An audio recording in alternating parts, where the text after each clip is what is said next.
September மாதம் 17ஆம் தேதி தாயாம் திரு அவை புனித ராபர்ட் பெல்லாமின் என்பவரின் திருவிழாவை சிறப்பிக்கிறது. இவர் இயேசு சபையை சார்ந்தவர்.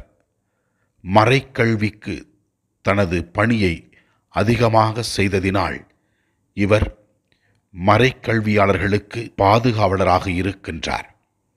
ஆண்டவரே, இவரை திரு அவைக்கு கொடுத்ததற்காக நாங்கள் உமக்கு நன்றி கூறுகிறோம்.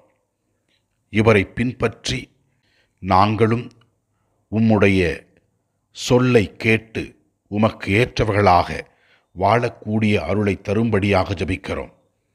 புனித ராபர்ட் பெல்லாமின் நமக்காகவும் நம் குடும்பத்தில் உள்ளவர்களுக்காகவும் பரிந்து பேசி நாம் நலத்துடன் வாழவும், நாம் செய்கின்ற ஒவ்வொரு செயல்களை இறைவன் ஆசீர்வதிக்கும்படியாக நமக்காக அவர் பரிந்து பேசும்படியாகவும் இவரிடத்தில் ஜெபிப்போம்.